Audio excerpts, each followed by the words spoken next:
और मेरे बच्चों, कैसे हैं आप लोग? ठीक हैं? आज मैंने कहा था कि कोई यूनिक चीज़ होगी तो मैं दूंगा।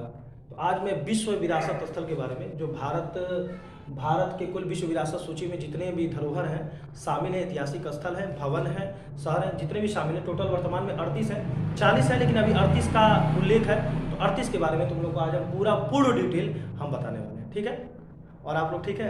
और ऐसा नहीं है कि जो भी हैं वो कहाँ पर हैं, किस जगह पर हैं, किसने बनवाया था, सारा मैं डिटेल तुम लोग दे रहा हूँ। ऐसे समझो गागर में सागर का काम ये होगा। तो आइए कुछ लाइन सुनाते हैं तुम लोग को, और तैयारी में एकदम प्रचंड रूप से लग जाइए। पैट एक हफ्ते से 8 से 7 से 8 दिन में इसका नोटिफिकेशन जारी हो जाएगा। ऐसा ही कभी ऑनलाइन स्टार्ट हो गया तो सब तैयारी में आप लोग लगिए और एकदम मेहनत करिए। ठीक है? तो इसको तैयार करिए, मैं आप लोग देता हूँ, और डिस्क्रिप्शन में इसका वेब पिक भेज दूंगा, उसको तुम लोग देख लेना। ठीक है? और एक लाइन सुना देते हैं। कुछ बच्चे बड़े उदास हो जाते हैं, जो हमारे पास आ रहे हैं उनको तो मैं मोटिवेट कर लेता हूँ कि नहीं बेटा घबराना नहीं है। देखो मैंने अभी गुप्त पढ़ाया था, तो गुप्त में लिखा था भारतीय इतिहास का स्वर्णकाल किसे कहते हैं। तो भारतीय इतिहास का स्वर्णकाल गुप्तों के शासनकाल को कहते हैं। उसी प्रकार बच्चों का स्वर्णकाल 2021 है। ठीक है ना? पानी में पत्थर मत फेंको, पानी में पत्थर मत फेंको, इसे कोई और भी पीता है। पानी में पत्थर मत फेंको, इसे कोई और भी पीता है। जिंदगी जीना है तो मुस्कुरा कर जियो, क्योंकि तुम्हें देखकर भी कोई जीता है। अब तुम्हें देखकर मतलब तुम्हारे माँ, तुम्हारे बाप और लोग, सभी लोग, माता पिता सभी लोग तुमको देखकर जीते। तो हमेशा मुस्कुराते रहो और हौसला कभी मत हारना, क्योंकि एक बड़ी अच्छी चीज है, देर से बनो, देर से बनो पर जरूर कुछ बनो, क्योंकि लोग वक्त के बाद, जो वक्त के साथ खैरियत नहीं हैसियत पूछते हैं। ठीक है? एक बात जिंदगी में हमेशा याद रखना, एक बात जिंदगी में हमेशा याद रखना कि सफलता तब मिलती है जब तुम्हारे सपने तुम्हारे बहाने से बड़े हो जाते हैं। उस दिन सफलता निश्चित तौर पर मिल जाती है। ठीक है? तो आइए पढ़ाते हैं। ठीक, ध्यान दीजिए आप लोग अच्छे से।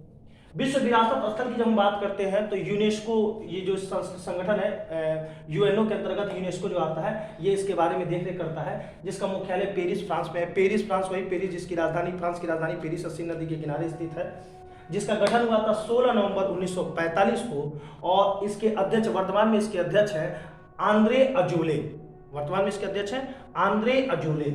और विश्व विरासत स्थल दिवस मनाया जाता है, बड़ा इंपॉर्टेंट क्वेश्चन है। विश्व विरासत स्थल दिवस, स्थापना 16 नवंबर 1945 को हुई थी, लेकिन विश्व विरासत स्थल दिवस मनाया जाता है 18 अप्रैल को। भारत में कुल विश्व विरासत स्थल जो अभी तक शामिल हुए हैं 2019 तक कितने हैं? 38। और विश्व धरोहर सूची में अब तक 167 देशों के, जब से इसकी स्थापना हुई तब से 167 देशों के 1121 यानी 1121 स्थानों को अब तक इसमें शामिल है, 2019 तक शामिल किया जा चुका है। और सर्वाधिक स्थल किस देश के शामिल किए गए हैं? चीन के और इटली के। 55 देश स्थल जो है वो चीन और इटली की विश्व धरोहर सूची में शामिल है। इसके अलावा स्पेन के 48, जर्मनी के 46 और फ्रांस के 45, और भारत को तुम लोग जानते हो 38 यानी 38। ये विश्व विरासत स्थल सूची में पहले क्या होता था, ऐतिहासिक स्थल ही इसमें चुने जाते थे, लेकिन बाद में ऐतिहासिक स्थल हो वो ऐसी चीजें जो एक अद्भुत हो, अकल्पनीय हो, जैसे कोई वन क्षेत्र हो सकता है, पर्वत हो सकता है, झील हो सकता है, मरुस्थल हो सकता है, कोई भवन हो सकता है, ऐतिहासिक इमारत हो सकती है, शहर हो सकता है, ये सब ऐतिहासिक सूची में आते हैं। ठीक है? इसको अपने अपने कैटेगरी के हिसाब से लोग बांट देते हैं इसको। तो आइए सबसे पहले पढ़ते हैं 1983 में, स्टार्टिंग यहीं से होती है भारत में। 1983 में 4 ऐसे ऐतिहासिक स्थल थे जिनको विश्व विरासत सूची में जगह मिली। ठीक है ना? ये 4 कौन कौन से थे? अजंता की गुफाएं, एलोरा की गुफाएं, यहाँ सब लिखा हुआ है, अजंता की गुफाएं, एलोरा की गुफाएं, लाल किला, आगरे का लाल किला, आगरे का लाल किला, लाल किला कही, एक आगरे का लाल किला, एक दिल्ली का लाल किला, तो आगरे का लाल किला जिसका निर्माण अकबर ने किया था, और ताजमहल, इस चारों को यूनेस्को सूची में शामिल किया गया 1983 में, एक साथ 4 को। तो ये चारों को एक साथ शामिल किया गया। तो जब चारों को शामिल किया गया तो उसमें पहला किसको शामिल किया गया? तो देखो जब एक ही बार चारों की घोषणा हुई तो चारों एक साथ थे। कभी इसकी नंबरिंग मैंने बनाया बेटा, नंबरिंग इसकी कुछ नहीं होती है, इसको बस सन के साथ याद किया जाता है, इस सन में इसको शामिल किया गया। ठीक है? तो 1983 में 4 को शामिल किया गया था, लेकिन सबसे पहले जो पहला माना जाता है वो ताजमहल को माना जाता है। ठीक है? उसी में चारों में पहला माना जाता है। तो आइए हम बात कर लेते हैं, ताजमहल की बात कर लेते हैं। ताजमहल, इसका निर्माण शाहजहां ने अपनी पत्नी मुमताज बेगम की याद में आगरा में बनवाया था, उनकी कब्र के ऊपर। ठीक है? इसको बनाने में 22 वर्ष लगा था। 1631 में बनना प्रारंभ हुआ था, 1653 तक ये बनकर तैयार हुआ था। और जो इसके मुख्य निर्माता थे, यानी जिसने नक्शा बनाया था, मोहम्मद ईसा का थे, ठीक है ना, फारसवासी थे। और इसके वास्तुकार, शिल्पकार या वास्तुकार कह सकते हो, वो थे उस्ताद अहमद लाहौरी, ठीक है। तो यह आगरा में है ताजमहल। उसके बाद से आगरा का किला। आगरा का किला की हम बात करते हैं तो आगरा का किला भी आगरा में है। इसका निर्माण, देखो मैंने भी बोला है, आगरे के किले का निर्माण अकबर ने किया था और दिल्ली के किले का निर्माण, यानी दिल्ली के लाल किले का निर्माण शाहजहां ने किया था। तो आगरे के किले का निर्माण अकबर द्वारा किया गया था और 1504 में आगरा शहर की स्थापना इब्राहिम लोदी ने की थी, ठीक है। इब्राहिम लोदी नहीं, मुंह से निकल गया, सिकंदर लोदी। 1504 में सिकंदर लोदी ने आगरा शहर की स्थापना की। उसका उत्तराधिकारी इब्राहिम लोदी बना। इब्राहिम लोदी को बाबर ने पराजित करके मुगल वंश की नींव रखी, तो आगरा में राजधानी बाबर की रही। फिर आगे चलकर हुमायूं का पुत्र हुआ, वो राजधानी रखा। जब अकबर ने आया तो उसको एक किले के रूप में निर्मित किया और उसी ने आगरे के किले का निर्माण किया, ठीक है। महमूद गजनवी के शासनकाल में उतबी, फरूखी, बैहाकी, अलबरूनी, फिरदौसी, ये इतिहास इनके यहाँ लेखक हुआ करते थे, जो गजनी के साथ साम्राज्य भारत आए थे। इसमें एक उतबी थे, वो मोहम्मद गजनवी के इतिहासकार थे। उनकी पुस्तक किताब उल यामिनी, किताब उल यामिनी में ये उल्लेख है कि आगरे के लाल किले का निर्माण सिकरवार राजपूतों द्वारा 9वीं सदी में की गई। ये उस किताब में उसका वर्णन है। आगे चलकर अकबर ने इसको पूर्ण रूप से बनवाया, तो इसलिए अकबर का नाम आता है कि आगरे किले का निर्माण अकबर ने किया था। इसके अलावा एलोरा की गुफाएं और अजंता की गुफाएं बड़ा फेमस है। अजंता की गुफाएं जो है महाराष्ट्र के औरंगाबाद में है। महाराष्ट्र का औरंगाबाद, औरंगाबाद जो जिला है, औरंगजेब ने इसको बसाया था। औरंगाबाद जिले को औरंगजेब ने बसाया था। औरंगाबाद में ही उसका मकबरा है। औरंगाबाद में ही उसने बीबी का मकबरा बनवाया था, अपनी पत्नी रबिया दुर्रानी के नाम पर बीबी का मकबरा बनवाया था, जिसको मुगल काल की फूहड़ कृति कहते हैं, वह ताजमहल का नकल था। तो अजंता की गुफाएं कहाँ है? औरंगाबाद, महाराष्ट्र में है। और गुप्त शासकों द्वारा इसको निर्मित किया गया है। किसके द्वारा निर्मित किया गया है? तो अजंता की गुफाओं गुप्त शासकों द्वारा निर्मित किया गया है महाराष्ट्र के औरंगाबाद में। इसमें टोटल 29 गुफाएं हैं। वर्तमान में कितनी गुफा है? वर्तमान में नहीं, टोटल 29 गुफाएं थी। वर्तमान में देखो, मैंने थोड़ा सा क्वेश्चन बनाया है, वर्तमान में इसके केवल सही 6 शेष बची है। कितनी गुफाएं थी अजंता गुफा में? टोटल 29 गुफाएं थी। वर्तमान में 6 शेष बची हैं। इस 6 में जो 16 नंबर का गुफा है उस पर मर्दासन राजकुमारी का चित्र अंकित है, और 17 नंबर का जो गुफा है वो चित्रशाला है। उसमें बुद्ध भगवान के जन्म, गृह त्याग, जिसको महाभिनिष्क्रमण कहते हो, या संबोधि जहाँ पे ज्ञान की प्राप्ति किए थे, या धर्म चक्रवर्तन जहाँ पे उपदेश दिए थे, इस सारी घटनाओं को वहाँ पर उकेरा गया है, जो चित्रशाला के रूप में है। तो अजंता की गुफाएं कहाँ पर है? महाराष्ट्र के औरंगाबाद में है। गुप्त शासकों द्वारा निर्मित है। 29 गुफाएं इसमें है, और जिसमें से वर्तमान में 6 है। 16 पर मर्दासन राजकुमारी, 17 चित्रशाला। एक है तुम्हारा एलोरा की गुफा है। अजंता एलोरा बार बार होता है। एलोरा राष्ट्रकूटों द्वारा इसका निर्माण हुआ है। किसके द्वारा? राष्ट्रकूटों द्वारा निर्माण हुआ है। और इसका भी जो बना है ये भी औरंगाबाद, महाराष्ट्र में, ठीक है। इसमें टोटल 34 गुफाएं। कितनी गुफा है? 34 गुफाएं। उस 34 गुफाओं में 1 से जो 12 नंबर का गुफा है वो बौद्धों का है, बौद्धों से निर्मित है। 13 से 29 नंबर का जो गुफा है हिंदू से निर्मित है, हिंदू से संबंधित है। और जो जैन वाला है वो 30 से 34 नंबर का गुफा है, यानी ये गुफाएं से संबंधित है। और जो एलोरा की गुफा है ना, उसका मूल नाम जानते हो क्या है? उसका मूल नाम है वेरूल की गुफा, यानी एलोरा का मूल नाम क्या है? वेरूल। और यही एलोरा की गुफाओं में गुफा नंबर 16 जो हिंदू के अंतर्गत आता है। 13 से जो 29 है गुफा, ये हिंदुओं का गुफा है, हिंदुओं से निर्मित मंदिर है या गुफाओं से संबंधित है। तो गुफा नंबर 16 जो है उसमें कैलाश मंदिर है, जो विश्व प्रसिद्ध है। समझो, कैलाश मंदिर एक ऐसा मंदिर है जो केवल एक ही पत्थर से पूरे मंदिर को बनाया, किसी दूसरे पत्थर की जरूरत नहीं पड़ी है। वही कैलाश मंदिर जिसका निर्माण कृष्ण प्रथम ने किया था, ठीक है ना। तो ये हो गया आपका एलोरा। तो अजंता, एलोरा, आगरे का किला और ताजमहल, इस चारों की कार्यों को यूनेस्को सूची में कब डाला गया? 1983 में। 1984 की बात करते हैं। 1984 में कोणार्क का सूर्य मंदिर है, और महाबलीपुरम का तट मंदिर या महाबलीपुरम मंदिर की बात तुम कर सकते हो। तो कोणार्क का सूर्य मंदिर, जिसको ब्लैक पैगोडा कहते हैं, देखो ब्लैक पैगोडा कोणार्क के सूर्य मंदिर कहते हैं, और श्वेत पैगोडा म्यांमार को कहते हैं, यानी वर्मा देश को कहते हैं, ठीक है। तो कोणार्क का सूर्य मंदिर है वो ब्लैक पैगोडा के नाम से जाना जाता है। यहाँ पर स्थापना इसकी किसने की थी? बड़ा अच्छा क्वेश्चन है। कोणार्क के सूर्य मंदिर की स्थापना गंग वंश के राजा नरसिंह देव प्रथम ने किया था। गंग वंश के राजा नरसिंह देव प्रथम ने किया था। और वर्तमान में कोणार्क का सूर्य मंदिर कहाँ है? जगन्नाथपुरी के पास, वही पुरी, उड़ीसा में, ठीक है। ये उस समय जब बना था तो कलिंग शैली में बना था। किस शैली में बना था? कलिंग शैली में बना था। अब हम आगे बात करते हैं महाबलीपुरम का तट मंदिर, उसको भी 1984 में शामिल किया गया था। महाबलीपुरम का तट मंदिर जो है वो पल्लव शासक नरसिंह वर्मन प्रथम द्वारा इसका निर्माण किया गया था। और ये जो महाबलीपुरम का तट मंदिर है ये चेन्नई से 55 किलोमीटर दूर, ये कह सकते हो बंगाल की खाड़ी, चेन्नई बंगाल की खाड़ी से सटा हुआ है, तो 55 किलोमीटर दूर तट पर, बंगाल की खाड़ी के तट पर ये मंदिर स्थित है, इसलिए उसको तट मंदिर के नाम से भी जाना जाता है। तो 1983 में 4 अजंता की गुफाएं, एलोरा की गुफाएं, आगरा का किला और ताजमहल। उसके अलावा 1984 में कोणार्क का सूर्य मंदिर और महाबलीपुरम का मंदिर। ठीक है, अब 1985 देखो, हमने डायरेक्ट 1986 लिख दिया, ये क्रम अपने हिसाब से गुरुजी ने सेट किया है। इसको एक चीज और दिमाग में रखो तुम लोग, ये ऐतिहासिक स्थल को मैंने इधर किया है और ऐतिहासिक के अलावा इधर मैंने वो किया है जो प्राकृतिक स्थल है। ठीक है ना, तो आइए तो देखिए 1984 के बाद हम 1985 में थोड़ा आ जाते हैं, यहाँ पर 1985 में आ जाते हैं। 1985 में 3 को शामिल किया गया था, काजीरंगा राष्ट्रीय उद्यान जो असम में है, मानस राष्ट्रीय उद्यान वो भी असम में है, और केवलादेव राष्ट्रीय उद्यान जो राजस्थान में है। आइए इसके बारे में बात कर लेते हैं। तो काजीरंगा राष्ट्रीय उद्यान को 1905 में राष्ट्रीय उद्यान घोषित किया गया था, ये असम में है। और बहुत बेहतरीन क्वेश्चन है, एक सिंह गैंडा के लिए कौन फेमस है? काजीरंगा राष्ट्रीय उद्यान, बहुत बार आता है क्वेश्चन। दूसरा मानस राष्ट्रीय उद्यान, इसको भी कब शामिल किया गया था? 1985 में ही, ये भी असम है। और जिस प्रकार काजीरंगा एक सिंह गैंडा के लिए फेमस है, उसी तरह मानस जो राष्ट्रीय उद्यान है वह हाथी के लिए प्रसिद्ध है, और इस समय हाथी के साथ साथ बारहसिंगा के लिए भी प्रसिद्ध है। उसके अलावा एक है केवलादेव राष्ट्रीय उद्यान जो राजस्थान में है। तो यह तीनों 1985 में शामिल हुआ था। इस प्रकार 83 में 4, 84 में 2 और 85 में ये 3 थे। उसके बाद हम आते हैं 86 में। 86 में भी 4 शामिल हुए थे, गोवा का चर्च, खजुराहो का मंदिर, हम्पी के अवशेष और फतेहपुर सीकरी। ठीक है, आते हैं गोवा का चर्च। गोवा का चर्च ये भारत का सबसे पुराना चर्च है। सेंट फ्रांसिस जेवियर द्वारा इसका निर्माण हुआ था, ये एक पुर्तगाली थे।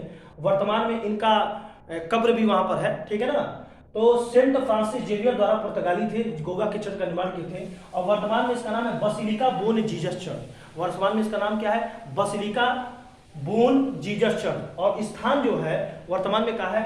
ओल्ड गोवा। ओल्ड गोवा, वहां पे कोंकणी भाषा बोली जाती है गोवा में, तो वहां पर ओल्ड को बोला जाता है वेल्हा, यानी पुराना गोवा बोलता है वेल्हा गोवा, यानी गोवा में नई गोवा, पुराना गोवा, तो पुराना गोवा में है, वेल्हा गोवा में स्थापित है। ठीक है, अगला हम बात करेंगे खजुराहो का मंदिर। खजुराहो का जो मंदिर है वो चंद्रवर्मन राजा द्वारा बनाया गया था। किसके द्वारा? चंद्रवर्मन राजा द्वारा इसको बनवाया गया था। और ये समय वर्तमान में छतरपुर मध्य प्रदेश में, कहां पे है? छतरपुर मध्य प्रदेश में स्थित है। और इस पर एक क्वेश्चन बनता है, ध्यान दे देना चाहिए। सेक्स टेम्पल ऑफ इंडिया, इसको क्या कहा जाता है? Sex temple of India. Sex की कुछ सिस्टम है, जो कलाकृतियां हैं जो वहां पर उकेरे गए। ठीक है, अगला है हम्पी के अवशेष। हम्पी के अवशेष, देखो हम्पी के अवशेष क्या होता है? यानी हम्पी कोई शहर था, आज उसके अवशेष हैं जिसको विश्व धरोहर सूची में शामिल किया गया है। तो सबसे पहले थोड़ा हम पहले चलते हैं। 1333 ईस्वी में इब्न बतूता मोहम्मद बिन तुगलक के शासनकाल में भारत आया था। सॉरी, मैं कहीं और चला गया। मोहम्मद बिन तुगलक के शासनकाल में 1336 में दक्षिण भारत में हरिहर और बुक्का नामक 2 भाइयों ने विजयनगर साम्राज्य की स्थापना की थी, और उसी विजयनगर की राजधानी थी हम्पी। तो जब विजयनगर साम्राज्य की स्थापना की तो उस राजधानी हम्पी की भी स्थापना किसने की? हरिहर और बुक्का ने की। तो हरिहर बुक्का ने हम्पी शहर की स्थापना की थी, जो हम्पी था विजयनगर साम्राज्य की राजधानी थी। वर्तमान में तुंगभद्रा नदी के तट पर कर्नाटक में है, वही हम्पी के अवशेष आज पड़े हुए हैं। वहीं पे एक रथ है, एक चक्र है, ये सब चीजें पड़े हुए हैं, जिसको यूनेस्को सूची में रखा है। अगला आता है फतेहपुर सीकरी। फतेहपुर सीकरी की जब बात करते हैं तो तुम लोग बताएं, अभी सिकंदर लोदी ने आगरा शहर की स्थापना की थी, और उसके बाद से बाबर इब्राहिम लोदी, फिर बाबर मुगल वंश का संस्थापक, वो भी आगरा राजधानी बनाया। फिर हुमायूं के समय भी आगरा राजधानी थी, अकबर के समय भी थी, जहांगीर के समय भी थी, शाहजहां के समय दिल्ली चली गई। लेकिन जब अकबर के समय में आगरा राजधानी थी तो आगरा से 30 किलोमीटर दूर एक फतेहपुर सीकरी है। ठीक है, उस स्थान वो आगरा में ही पड़ता है, आगरा जिले में पड़ता है। तो इन्होंने क्या किया? अपनी राजधानी 15 सालों के लिए उन्होंने स्थापित कर दी थी फतेहपुर सीकरी। क्यों की थी? क्योंकि वो जो जिनके शिष्य थे, उनके गुरु जो थे, जिनका नाम था शेख सलीम चिश्ती, उनका जो घर था जहाँ पे वो रहते थे वो फतेहपुर सीकरी में रहते थे। तो ये उनसे मिलने के लिए वहीं पर अपनी राजधानी स्थापित कर दी है, और वह स्थापित किए तो उसी को नाम फतेहपुर सीकरी के नाम से जाना जाता है। तो वहाँ पर भी उन्होंने बुलंद दरवाजा का निर्माण किया। गुजरात विजय के उपलक्ष्य में अकबर ने वहाँ पर बुलंद दरवाजे का निर्माण किया। वहाँ पर भी जोधाबाई का महल है, बीरबल का मकबरा है, बीबर का महल है बीरबल का। उसके अलावा क्या कहता है, दीवाने खास, दीवाने आम, ये सब चीजें हैं। और सबसे इंपॉर्टेंट शेख सलीम चिश्ती की दरगाह भी वहाँ पर है, वहाँ पर मकबरा है उनका। ठीक है, और ये कहा जाता है कि जो ये है ये मक्का मस्जिद की नकल है, बुलंद दरवाजा मक्का मस्जिद की नकल है। ठीक है, अब आगे बात करते हैं 1986 हो गया, 1987। तो 1986 में भी 4 हुए, गोवा का चर्च, खजुराहो का मंदिर, हम्पी के अवशेष और फतेहपुर सीकरी। अब बात करते हैं 1987 में पट्टाकल के स्मारक जो कर्नाटक में है। इसके अलावा एलिफेंटा गुफाएं, अजंता एलोरा हो गया, एलिफेंटा की गुफाएं, और चोल मंदिर, ये सब कब आए थे? 1987 में शामिल हुए थे। तो ये पट्टाकल के स्मारक, ये कर्नाटक में है बेटा। और चालुक्य वंश की राजधानी, देखो चालुक्य वंश अभी तुम दक्षिण भारत की चीज है। चालुक्य वंश के जो राजा हुआ करते थे उनके 3 वंश हुआ करते थे, तीनों राजधानी से 3 वंश, चालुक्य वंश बादामी, चालुक्य वंश वातापी, चालुक्य वंश कल्याणी, ये हुआ करते थे। तो उसी में एक चालुक्य वंश की राजधानी बादामी थी, उसी के पास ही एक पट्टाकल के स्मारक पाएंगे। यानी कोई शहर वहां पे कोई कभी कभी रहा होगा, कोई राजधानी रहेगी जहाँ पे आज उसके स्मारक है, जिसको यूनेस्को सूची में शामिल किया गया है। तो चालुक्य वंश की राजधानी बादामी के पास स्थित है। ये बैसर शैली में है। बैसर शैली क्या होता है? द्रविड़ और नागर शैली मिलाकर बैसर शैली होता है, ठीक है। और मलयप्रभा नदी के तट पर स्थित है पट्टाकल के स्मारक, जो कर्नाटक में है, जिसको यूनेस्को सूची में 1987 में शामिल किया गया। इसके अलावा एलिफेंटा की गुफाएं, देखो एलिफेंटा की गुफाएं है, इसका मूल नाम है धारापुरी की गुफाएं।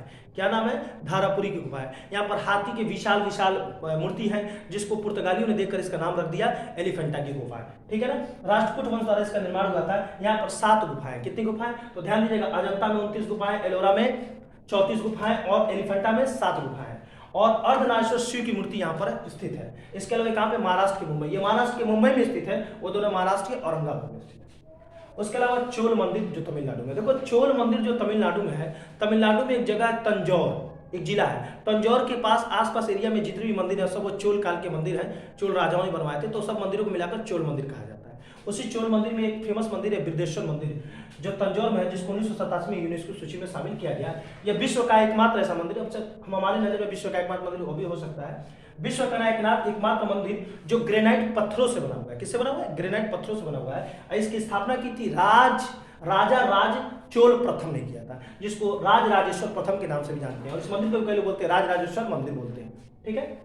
इसके अलावा उसी चोल एरिया जो चोलों द्वारा मंदिर निर्मित किया गया था, उसी बृहदेश्वर मंदिर के पास एक और मंदिर था, एरातेश्वर मंदिर, जिसको 2004 में यूनेस्को की सूची में शामिल किया गया। लेकिन यहाँ ध्यान देना, ये दोनों का संबंध चोल से ही है, इसलिए 1987 में जब इसको शामिल किया गया तो इसको भी उसी के अंतर्गत शामिल कर लिया गया। इसकी नंबरिंग नहीं हुई, एक ही में जोड़ दिया गया। 1987 को 2004 को एतारेश्वर मंदिर को भी उसी में जोड़ दिया गया, एतारेश्वर मंदिर 2004 में। इसकी स्थापना राजा राम चोल द्वितीय ने किया था, इसका प्रथम ने किया था, इसका द्वितीय ने किया था, और यहीं पर यम तीर्थम तालाब भी स्थित है। अब बात करते हैं 1987 के बाद से अब 88, देखिए मैंने कहा ना प्राकृतिक वाले को मैं थोड़ा साइड में लिखा हूं, तो 1987 के बाद से फिर हम आएंगे सीधे 1988 में, ठीक है। तो 1987 में एक और शामिल हुआ था, ध्यान दीजिएगा, 1987 में पट्टाकल के स्मारक, एलिफेंटा की गुफाएं, चोल मंदिर, और यहाँ आ गई है सुंदरवन राष्ट्रीय उद्यान। सुंदरवन के बारे में जब मैं गंगा नदी पढ़ाया था, यूट्यूब पे भी पढ़ाया तुम लोग को, तो उसमें सुंदरवन बताया था कि पश्चिम बंगाल से जब गंगा नदी बांग्लादेश में जाती है तो उनका नाम पद्मा हो जाता है, और ब्रह्मपुत्र नदी जब असम से होती है बांग्लादेश में जाती है तो उसका नाम जमुना हो जाता है। दोनों को जहाँ पे मिलती है, फिर मेघना नदी मिलती है, फिर वो बंगाल की खाड़ी मिल जाती है, वहां से लेकर और जो गंगा नदी पश्चिम बंगाल में जिसकी भागीरथी शाखा है, उस दोनों के बीच का जो एरिया है उसको सुंदरवन डेल्टा का नाम जानते हैं। सुंदरवन उगने कारण उसको सुंदरवन डेल्टा का नाम जानते हैं। यहाँ पे बंगाल टाइगर के लिए बड़ा फेमस है, रॉयल बंगाल टाइगर यहाँ पाए जाते हैं। तो वही सुंदरवन राष्ट्रीय उद्यान जो पश्चिम बंगाल में है, जिसको 1984 में राष्ट्रीय उद्यान घोषित किया गया था, इसको 1987 में इसी के साथ, इन सब के साथ यूनेस्को सूची में शामिल किया गया। यह रॉयल टाइगर बंगाल के लिए प्रसिद्ध है, ठीक है। अब आते हैं अगला 1988 में नंदा देवी राष्ट्रीय अभ्यारण्य को भी शामिल किया गया। नंदा देवी एक पर्वत है जो आपका कहाँ पे है? सिक्किम में है, सॉरी उत्तराखंड में, कंचनजंगा सिक्किम में। नंदा देवी पर्वत कहाँ पर है? उत्तराखंड में है। नंदा देवी राष्ट्रीय उद्यान पर्वत के पास ही राष्ट्रीय उद्यान है जो उत्तराखंड में है। इसको 1988 में शामिल किया गया था, और नंदा देवी राष्ट्रीय अभ्यारण्य को शामिल किया गया। और 2005 में फूलों की घाटी चमोली, वही नंदा देवी अभ्यारण्य, नंदा देवी राष्ट्रीय अभ्यारण्य के पास ही है फूलों की घाटी चमोली, वो भी उत्तराखंड में है। तो ये उसके पास होने के कारण इसी के साथ उसको भी शामिल कर लिया गया, और 2005 में इसको इसी के साथ शामिल कर लिया गया। तो 1988 में नंदा देवी राष्ट्रीय अभ्यारण्य और बाद में फूलों की घाटी चमोली को भी 2005 में इसके साथ शामिल कर लिया गया यूनेस्को की सूची में, ठीक है। उसके बाद से हम बात करेंगे 1989 की। तो 1989 में फिर ऐतिहासिक स्थल में जाइए, सांची का स्तूप। अभी मैं मौर्य साम्राज्य पढ़ाया था तो तुम लोग बताया था, सांची का स्तूप का निर्माण अशोक ने करवाया था। अशोक ने 84,000 स्तूपों का निर्माण कराया था, उसमें सांची का स्तूप स्वयं करवाया था। तो सांची का स्तूप बनवाया था, जहाँ पर 3 स्तूप है। जो मुख्य स्तूप है बीच वाला, वो सांची का स्तूप कहा जाता है, जिसमें बुद्ध भगवान के सामग्री रखे गए हैं। उसके अलावा एक स्तूप है जिसमें अशोक के शासनकाल में जो प्रचारक थे बौद्ध धर्म के, उनके सामग्री रखे गए हैं, मतलब अवशेष रखे गए हैं। और एक जो है उसमें बुद्ध भगवान के 2 प्रमुख शिष्य थे, उनके अवशेष रखे गए हैं। तो ये जो था सांची का स्तूप, जो रायसेन जिला मध्य प्रदेश में है, जिसको अशोक ने बनवाया था, ये बेतवा नदी के तट पर है और इसमें बुद्ध के अवशेष रखे गए हैं। और पुष्यमित्र शुंग ने इसको तोड़वा दिया था। तो ये बताए भी हैं 84,000 जो स्तूप थे अशोक के ना, इसको आगे चलकर पुष्यमित्र शुंग, देखो मौर्य वंश का जो आखिरी राजा था बृहदत्त, उसका सेनानायक या अमात्य कह सकते हो, पुष्यमित्र शुंग ने उसकी हत्या करके गद्दी पर बैठकर शुंग वंश की नींव रखी थी। वही पुष्यमित्र शुंग जो था जिसने अशोक के सांची स्तूप को नष्ट कर दिया था, लेकिन आगे चलकर उसी वंश का एक राजा हुआ अग्निमित्र ने इसका पुनर्निर्माण किया। तो बड़ा अच्छा क्वेश्चन तैयार होता है, सांची के स्तूप का निर्माण किसने किया? अशोक ने किया। इसको तोड़वाया किसने? पुष्यमित्र शुंग ने। दोबारा इसका पुनर्निर्माण किसने किया? अग्निमित्र ने। ठीक है, अब हम बात करते हैं 1993, 1989 हो गया। अब एक बार और रिवीजन करते हैं। 1983 में 4, कौन कौन 4? अजंता की गुफाएं, एलोरा की गुफाएं, आगरा का किला ताजमहल। उसके अलावा 1984 में कोणार्क का सूर्य मंदिर और क्या कहता है महाबलीपुरम का तट मंदिर। इसके अलावा 1985 में 3, काजीरंगा राष्ट्रीय उद्यान, मानस राष्ट्रीय उद्यान और केवलादेव राष्ट्रीय उद्यान। उसके अलावा 1986 में 4, गोवा का चर्च, खजुराहो का मंदिर, हम्पी के अवशेष, फतेहपुर सीकरी। फिर 1987 में 4, एक पट्टाकल के स्मारक, एक एलिफेंटा की गुफा, एक चोल मंदिर का विदेश्वर, और बाद में 2004 में तारसी मंदिर उसी के तहत जोड़ दिया गया। और एक और बताया यहाँ पर सुंदरवन राष्ट्रीय उद्यान जो पश्चिम बंगाल में। तो ये 4 जोड़े गए। फिर 1988 में नंदा देवी राष्ट्रीय अभ्यारण्य, उसी में 2005 में उसके साथ जोड़ दिया गया फूलों की घाटी चमोली को।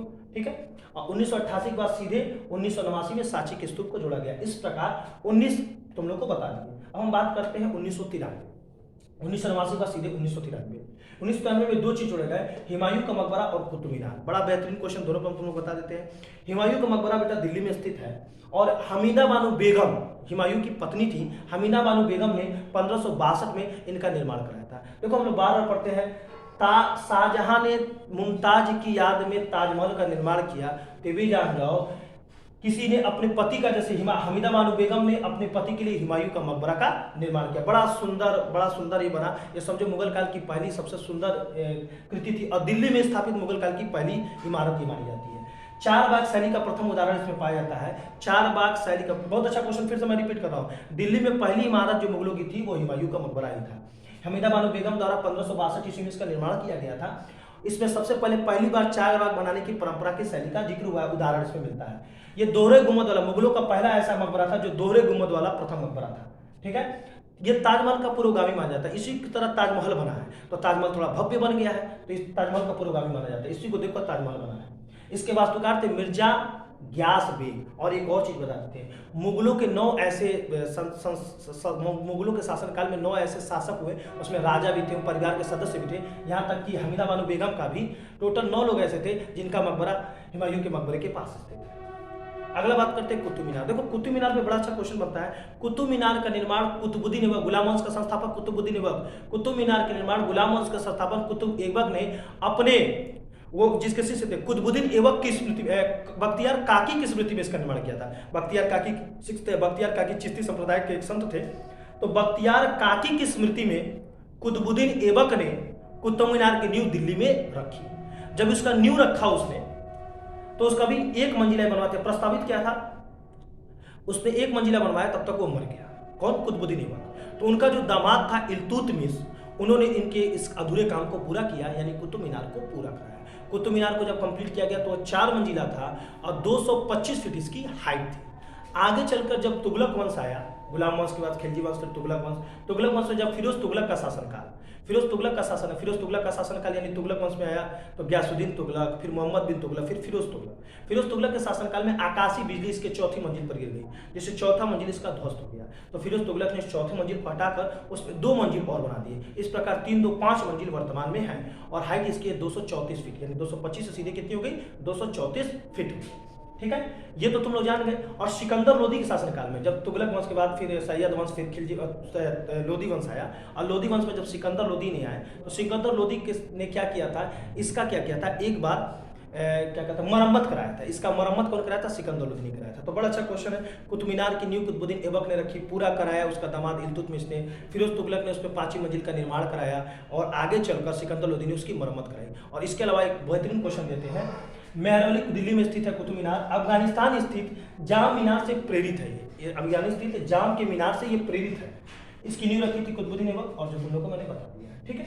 तो ये तुम लोग का 1993 भी कंप्लीट हो गया। अब हम बात करते हैं 1993 के बाद सीधे 1999 में जो शामिल, सीधे 93 के बाद से 99 में, ठीक है, यानी 21 हमारे अभी तक शामिल हो चुके थे।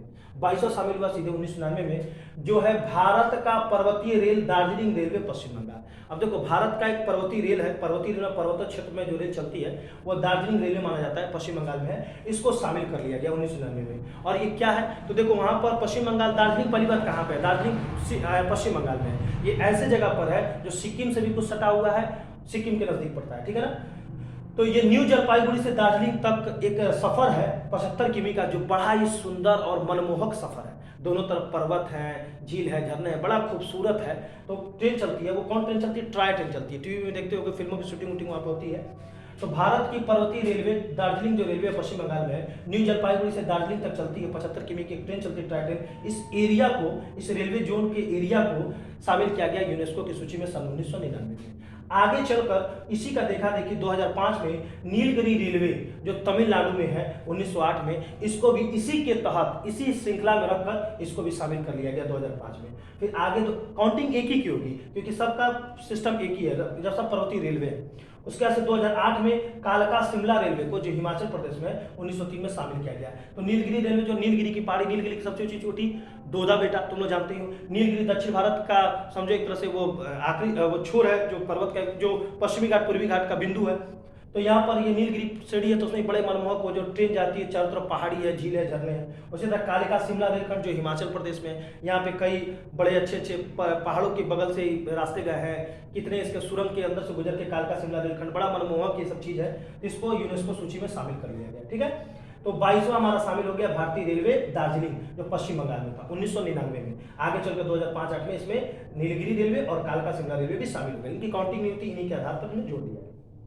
इसके बाद से 1999 के बाद से सीधे शामिल हुआ 2002। अब 2002 में क्या शामिल हुआ, महाबोधि मंदिर। देखो महाबोधि मंदिर, देखो महाबोधि मंदिर क्या है, तो भगवान बुद्ध जब घर को त्यागे तो सबसे पहले कहाँ गए, गया गए, बोध गया, और वहीं पर उनको ज्ञान की प्राप्ति हुई। निरंजना फागु नदी के तट पर साल वृक्ष की, सॉरी बेटा, निरंजना फागु तट के ऊपर है, किस तट पे गए थे, महाबोधि मंदिर। ये भगवान बुद्ध की बात कर रहे हैं। भगवान बुद्ध बोध गया में इनको ज्ञान की प्राप्ति, पीपल के पेड़ के नीचे इनको प्राप्त हुई थी ज्ञान की प्राप्ति, जिसको बौद्ध धर्म में संबोधि के नाम से जानते हैं। और ध्यान देने की बात है कि ये जो मंदिर बनवाया था महाबोधि मंदिर, ये अशोक द्वारा बनवाया गया था, लेकिन कहा जाता है अशोक ने वहां पर एक स्तूप का निर्माण कराया था और चारों तरफ से एक मंदिर बनवाया था, जिसको आगे चलकर शायद श्रीलंका के राजा महेंद्र वर्मन ने इसको कंप्लीट कराया था।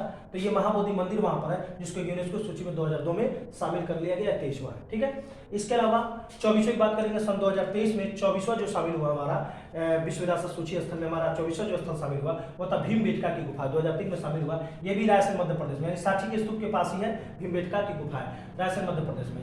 देखो इसमें क्या है, इसमें क्या है, इसमें पूरा पाषाण और मध्य पाषाण काल के शैल चित्र है, पूरा पाषाण काल और मध्य पाषाण काल के शैल चित्र है। और कितने शैल चित्र हैं, लगभग 750 शैल चित्र है, यानी जो गुफा है यहाँ पर, वहां पर दीवारों पर चित्र उकेरे गए हैं, लगभग कितने 750 शैल चित्र उकेरे गए हैं, जिसको यूनेस्को की सूची में शामिल कर लिया गया है। ये पूरा पाषाण मध्यकाल के शैल चित्र है, और इसकी खोज की थी श्री विष्णुधर ने, विष्णु श्रीधर ने की थी, डॉक्टर विष्णु श्रीधर ने की थी।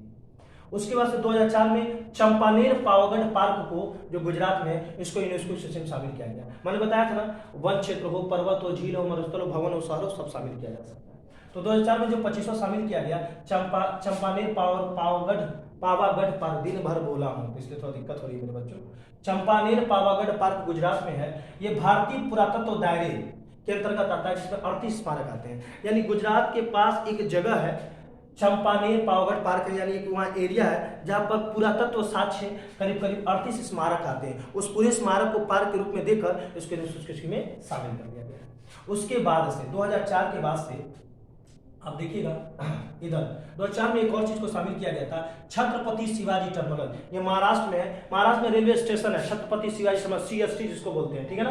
पहले इसका नाम VT था, विक्टोरिया टर्मिनल, अंग्रेजों ने बनवाया था, बाद में इसका नाम CST रख दिया गया। ये एक रेलवे स्टेशन है और इसको यूनेस्को सूची में शामिल किया गया है, बड़ा भव्य बना हुआ है, ठीक है। जितने भी बॉलीवुड की मूवी होती है उसमें जब मुंबई का स्टेशन दिखाता है तो यही स्टेशन दिखाता है, ठीक है।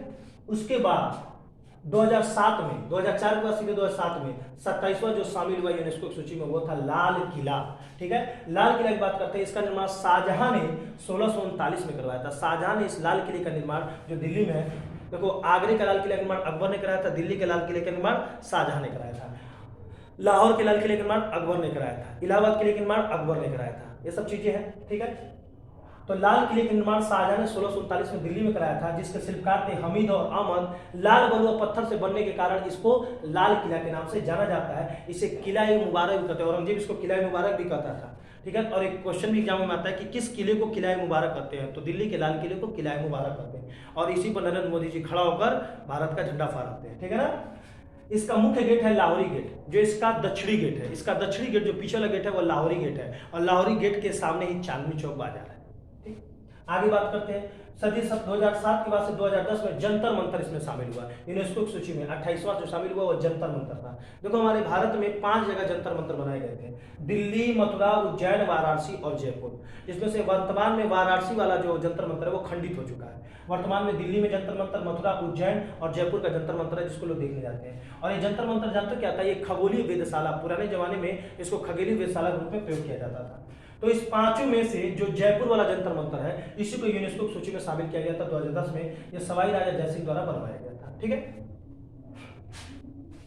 अब बात करते हैं सीधे 2010 के बाद से 2012 में 29वां जिसको शामिल किया गया वो था पश्चिमी घाट। पश्चिमी घाट, अब तो नक्शा नहीं है तो मैं तुम लोग को कहीं बता ही देता हूँ। पश्चिमी घाट किसको कहते हैं? ये जो भारत का नक्शा होता है ना बच्चों, ये भारत हमारा जो होता है, ये तुम लोग बता देते हैं।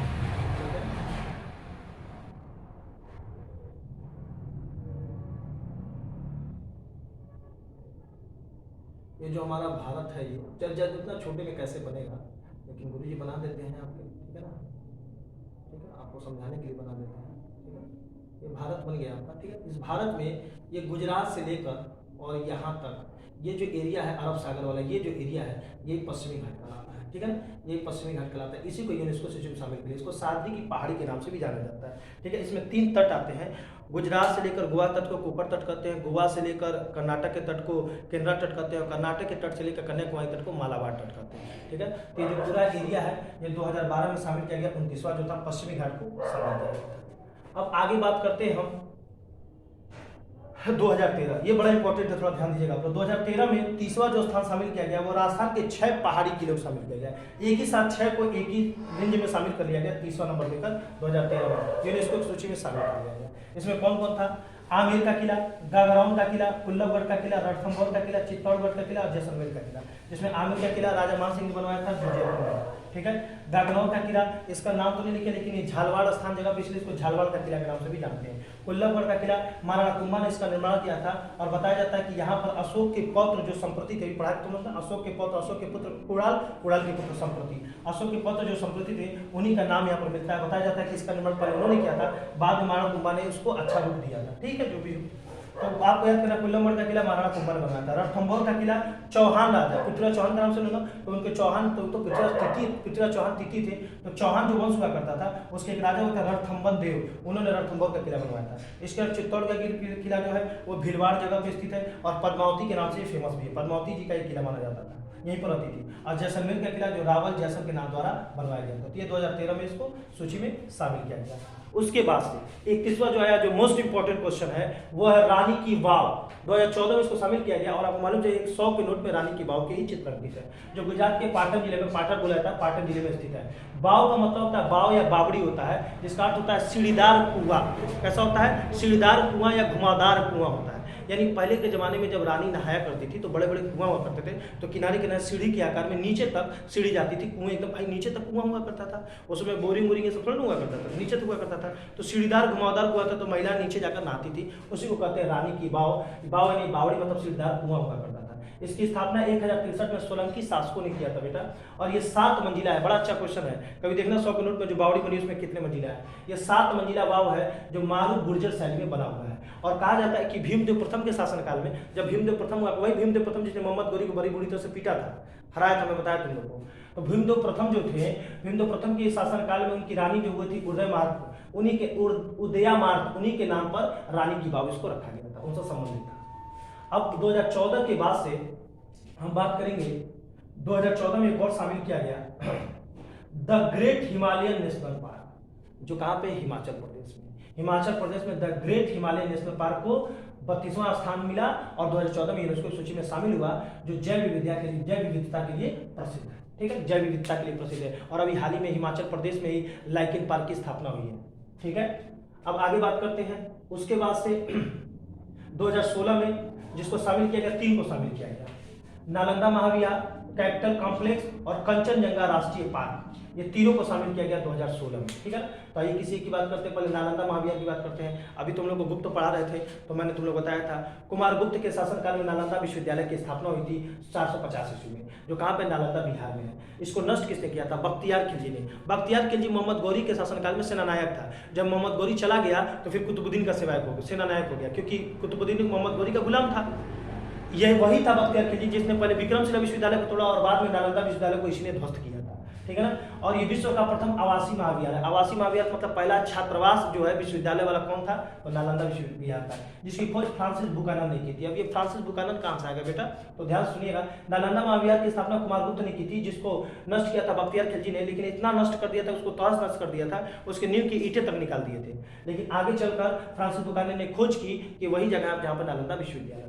ठीक है, उसके अलावा कैपिटल कॉम्प्लेक्स के बारे में थोड़ा सुन लीजिए। ये चंडीगढ़ में, ये कैपिटल मतलब होता है राजधानी कॉम्प्लेक्स, यानी राजधानी का एक कॉम्प्लेक्स। चंडीगढ़ बहुत बढ़िया शहर है, जो हरियाणा और पंजाब की राजधानी है, साथ में चंडीगढ़ एक केंद्र शासित प्रदेश भी है। उसी बीच में एक एरिया है जिसको कहते हैं कैपिटल कॉम्प्लेक्स, जिसकी डिजाइन ली कबुर्जिए फ्रांसीसी ने इसको बनाया था। ली कबुर्जिए जो फ्रांसीसी था, उसी ने इसका निर्माण किया था। इसी में रॉक गार्डन है, रॉक गार्डन का क्वेश्चन आ चुका है। नेकचंद द्वारा इसका निर्माण किया गया था, नेकचंद द्वारा इसका निर्माण किया गया था। इसके अलावा रोज गार्डन यहाँ पर है, जहाँ पे 1600 गुलाब की किस्में पाई जाती हैं, और शायद एशिया का सबसे बड़ा गुलाबों का यानी रोज गार्डन यही है। यहीं पर पंजाब हरियाणा के प्रशासनिक भवन है, साथ में विधानसभा, उच्च न्यायालय और सचिवालय भी है। यानी चंडीगढ़ का एक एरिया है, जैसे आप कोई मान सकते हैं, जैसे दिल्ली में कर्नाट प्लेस है, लखनऊ में 4 बाग है, उसी तरह चंडीगढ़ में एक एरिया है जो कैपिटल कॉम्प्लेक्स है, जिसके अंदर फूलों के रोज गार्डन है, एक बाग का एक एरिया है, रॉक गार्डन है, साथ में सचिवालय है, विधानसभा है। ये सब एरिया इतना खूबसूरत सजाया गया है, इसलिए इसको यूनेस्को सूची में शामिल किया गया। इसके अलावा कंचनजंगा राष्ट्रीय पार्क, कंचनजंगा देखो, अभी तुम लोग को हमने हिमालय पढ़ाया था, बताया था भारत की सबसे छोटी कंचनजंगा, भारत की सबसे छोटी K2 गार्डन है, लेकिन वो PUK में पड़ता है, इसलिए हमारे सबसे छोटी पड़ती है कंचनजंगा, जो सिक्किम पड़ती है। ठीक है ना, वहीं पर राष्ट्रीय पार्क है, तो वहीं पर सिक्किम में ही राष्ट्रीय पार्क है। यह पर्वत विश्व की तीसरी सबसे ऊंची चोटी है और बायोस्फीयर रिजर्व घोषित इसको किया गया। इसको क्या घोषित किया गया, बायो रिजर्व, ये अभी लेटेस्ट घोषित किया गया, बायोस्फीयर रिजर्व घोषित इसको किया गया है। यहीं पर कस्तूरी मृग, हिम तेंदुआ, लाल पांडा के लिए प्रसिद्ध है। यहाँ पे कस्तूरी मृग, वो जो हिरन के पास कस्तूरी पाया जाता है, ये वहीं पर हिरन पाई जाती है जहाँ पे कस्तूरी निकाला जाता है। पुराने जमाने में कस्तूरी से इत्र का लोग प्रयोग करते हैं, जहाँ पे जिसको टच कर दो वो महकने लगता था, सुगंध देने लगता था। प्लस हिम तेंदुआ, जो बर्फों में तेंदुआ होते हैं वो वाले, प्लस लाल पांडा के लिए प्रसिद्ध है। और एक क्वेश्चन बताए थे, चीन में विलुप्त प्राणी कौन है, विलुप्त जानवर कौन है, पांडा। ठीक है, चीन का विलुप्त प्राणी पांडा। तो ये सब कहाँ पाए जाते हैं, कंचनजंगा राष्ट्रीय पार्क में पाए जाते हैं। तो 2016 में इस तीनों को शामिल किया गया। अब तुम्हारे 35 तक तो हो गए। अब उसका सीधे 16 में 17 में आ जाओ। 17 में 36वां जिसको शामिल किया गया वो शहर था, तो बोला नहीं इसमें शहर भी शामिल होते हैं। तो इसमें पहला शहर, भारत का पहला शहर जिसको यूनेस्को सूची में शामिल किया गया वो है अहमदाबाद। इंपॉर्टेंट क्वेश्चन है, 2017 में इसको शामिल किया गया, जो गुजरात में पहला शहर था जिसको पूर्ण रूप से यूनेस्को सूची में शामिल किया गया। उसके बाद से 17 के बाद 18 में 37वां जिसको शामिल किया गया वो था विक्टोरिया गॉथिक और आर्ट डेको, ये मुंबई में है, इसको शामिल किया गया था। ये क्या है, ये भी इसी तरह जैसे कैपिटल कॉम्प्लेक्स है ना चंडीगढ़ का, उसी तरह मुंबई का विक्टोरिया गॉथिक 19वीं शताब्दी का है, 19वीं शताब्दी निर्मित होता है, और 20वीं शताब्दी में आर्ट डेको निर्मित हुआ था। ये भी एक एरिया बना हुआ है जिसमें चर्च गेट स्टेशन पड़ जाता है, जिसमें तुम्हारा वहां पे भी उच्च न्यायालय, और ये भी एक एरिया बड़ा सुंदरीकृत तरीके से इसको सजाया गया है, इसलिए इसको भी 37वां नंबर का ये है, 2018 में इसको यूनेस्को सूची में शामिल किया गया। इसके अलावा 2019 में फाइनली जो 38वां शामिल किया गया वो जयपुर शहर को शामिल किया गया। इस प्रकार ये भारत का दूसरा शहर है जिसको यूनेस्को से शामिल किया गया, पहले अहमदाबाद को फिर जयपुर को। 1727 में आमेर के राजा जयसिंह द्वितीय द्वारा इसको शामिल किया गया। उसके अलावा 2 और है, जैसे एक ओरछा है मध्य प्रदेश का, तो 2 और हैं, उसके बारे में आप अभी क्लियर नहीं थे इसलिए नहीं लिखे हैं, होगा तो हम बताएंगे। ठीक है, तो ये इतने थे, आप लोग इसको अच्छे से पढ़ लीजिएगा। और बड़े अच्छे क्वेश्चन, आप लोग को अंदाजा मिला होगा कितने क्वेश्चन है, लगभग समझो सागर गागर में सागर का काम हुआ है, लगभग हर तरह से हर क्षेत्र के इसमें क्वेश्चन बनता है। तो खुश रहो, अच्छे से रहो। ठीक है, फिर कोई अच्छी चीज वीडियो आती है तो मैं तुम लोग बताता हूँ, और तैयारी में एकदम लगे रहो। ठीक है।